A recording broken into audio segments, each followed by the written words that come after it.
नमस्कार मित्रों, स्वागत है आप सभी का सनातन ज्ञान लोक में। आज हम जानेंगे आज्ञा चक्र जागृत करने की विधि, सिद्धियां और प्रभाव। इससे पहले अगर आप कुछ नया सीखना और जानना चाहते हैं तो चैनल को सब्सक्राइब जरूर करें।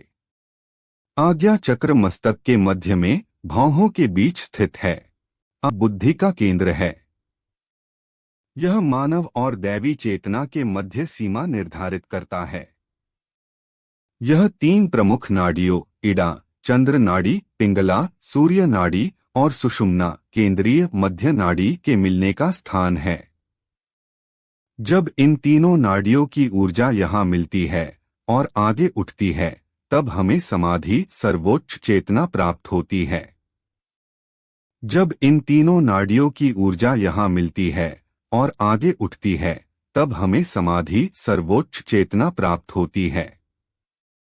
आज्ञा चक्र दो पंखुड़ियों वाला एक कमल है, जो इस बात को दर्शाता है कि चेतना के इस स्तर पर केवल दो, आत्मा और परमात्मा ही हैं।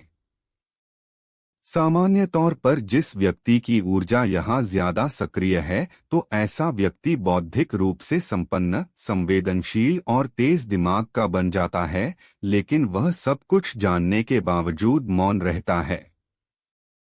इसे ही बौद्धिक सिद्धि कहा जाता है। अगर आपकी ऊर्जा आज्ञा में सक्रिय है या आप आज्ञा तक पहुंच गए हैं, तो इसका मतलब है कि बौद्धिक स्तर पर आपने सिद्धि पा ली है। बौद्धिक सिद्धि आपको शांति देती है। आपके अनुभव में यह भले ही वास्तविक न हो, लेकिन जो बौद्धिक सिद्धि आपको हासिल हुई है, वह आप में एक स्थिरता और शांति लाती है। आपके आसपास चाहे कुछ भी हो रहा हो या कैसी भी परिस्थितियां हो, उससे कोई फर्क नहीं पड़ेगा। आज्ञा चक्र का सार योग ग्रंथ अनुसार इड़ा भागीरथी गंगा, पिंगला यमुना नदी, तर्योमध्यगत नाड़ी सुषुम्नाख्या सरस्वती। अर्थात इड़ा नाड़ी को गंगा और पिंगला नाड़ी को यमुना और इन दोनों नाड़ियों के बीच बहने वाली सुषुम्ना नाड़ी को सरस्वती कहते हैं। इन तीनों नाड़ियों को जहां मिलन होता है, उसे त्रिवेणी कहते हैं। अपने मन को इस त्रिवेणी में जो स्नान कराता है, अर्थात इस चक्र पर ध्यान करता है, उसके सभी पाप नष्ट होते हैं। आज्ञा चक्र मन और बुद्धि के मिलन स्थान है। यह स्थान ऊर्ध्व शीर्ष बिंदु ही मन का स्थान है। सुषुम्ना मार्ग से आती हुई कुंडलिनी शक्ति का अनुभव योगी को यहीं आज्ञा चक्र में होता है। योगाभ्यास व गुरु की सहायता से साधक कुंडलिनी शक्ति के आज्ञा चक्र में प्रवेश करता है और फिर वह कुंडलिनी शक्ति को सहस्त्रार चक्र में विलीन कराकर दिव्य ज्ञान व परमात्मा तत्व को प्राप्त कर मोक्ष को प्राप्त करता है। आज्ञा चक्र का मंत्र। इस चक्र का मंत्र होता है ऊ। इस चक्र को जागृत करने के लिए आपको ऊ मंत्र का जाप करते हुए ध्यान लगाना होता है। आज्ञा चक्र जागृत करने के योगासन। तंत्रिका तंत्र की शुद्धि। भूमिपाद मस्तकासन, पृथ्वी पर सिर और पैर। योग मुद्रा। शशांकासन, शीर्षासन, नाद संचालन, ध्वनि व्यायाम, गायन, कपालभाति प्राणायाम। आज्ञाचक्र जागृत करने की विधि। किसी शांत एकांत कमरे या स्थान पर पालथी मारकर बैठ जाएं। मेरुदंड सीधा रखें, झुके नहीं। दोनों आंखें बंद कर लें। भ्रिकुटी के मध्य ध्यान लगाते हुए साक्षी भाव में रहने से यह चक्र जागृत होने लगता है। अगर आपको अपनी एकाग्रता बनाए रखने में काफी समस्या हो रही है, तो आपको पहले एकाग्रता बनाए रखने के लिए त्राटक करना चाहिए और एकाग्रता हासिल होने पर ध्यान का अभ्यास आरंभ करना चाहिए। इस त्राटक में हमको अपनी आंख के अंदर दिखने वाले अंधेरे में नजर जमानी होती है, मगर नए साधक के लिए सीधे ही आज्ञाचक्र में नजर जमाना मुश्किल होता है। इसलिए इसके अभ्यास के पहले त्राटक का अभ्यास कर लीजिए, तत्पश्चात आप आज्ञा चक्र पर ध्यान केंद्रित कर सकते हैं। त्राटक अवचेतन मन और आज्ञा चक्र दोनों पर ही बराबर प्रभाव डालता है। जैसे हम त्राटक में आगे बढ़ते हैं तो पहले हमारा आज्ञा चक्र चैतन्य होना शुरू हो जाता है। हमारी चैतन्यता बढ़ने के साथ साथ हमारी अवचेतन मन की यात्रा भी शुरू होने लगती है। आज्ञा चक्र में ज्ञान मुद्रा में बैठे, अंगूठे को तर्जनी अंगुली के सिरे से लगाएं, शेष 3 अंगुलियां सीधी रखें।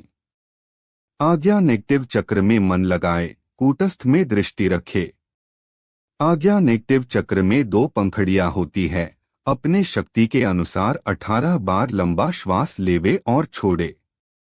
श्वास लेने के साथ कल्पना करें, मैं पूरे ब्रह्मांड को श्वास देता हूं, सब कुछ मेरे भीतर मौजूद है। श्वास छोड़ते समय कल्पना करें कि मैं ब्रह्मांड को भीतर से निकल रहा हूं, पूरी ब्रह्मांड का सृजन मुझ में ही निहित है। श्वास की अवधारण के साथ मैं हर जगह हूं, सब कुछ मेरे भीतर है और मैं भी जो मेरे बाहर मौजूद है वह सब कुछ भी है, मैं सब कुछ के साथ हूं। श्वास को रोके नहीं, अब आज्ञा पॉजिटिव चक्र में जाए। इस चक्र में तनाव डाले, ज्ञान मुद्रा में ही बैठे रहे। आज्ञा चक्र में मन लगाए, कूटस्थ में दृष्टि रखे। अपनी शक्ति के अनुसार 20 बार लंबा श्वास लेवे और छोड़े, श्वास को रोके नहीं। आज्ञा चक्र के प्रभाव, जब मनुष्य के अंदर आज्ञा चक्र जागृत हो जाता है तब मनुष्य के अंदर अपार शक्तियां और सिद्धियां निवास करती हैं। इस आज्ञा चक्र का जागरण होने से मनुष्य के अंदर सभी शक्तियां जाग पड़ती हैं और मनुष्य एक सिद्ध पुरुष बन जाता है। जब इस चक्र का हम ध्यान करते हैं तो हमारे शरीर में एक विशेष चुंबकीय ऊर्जा का निर्माण होने लगता है। उस ऊर्जा से हमारे अंदर के दुर्गुण खत्म होकर अपार एकाग्रता की प्राप्ति होने लगती है।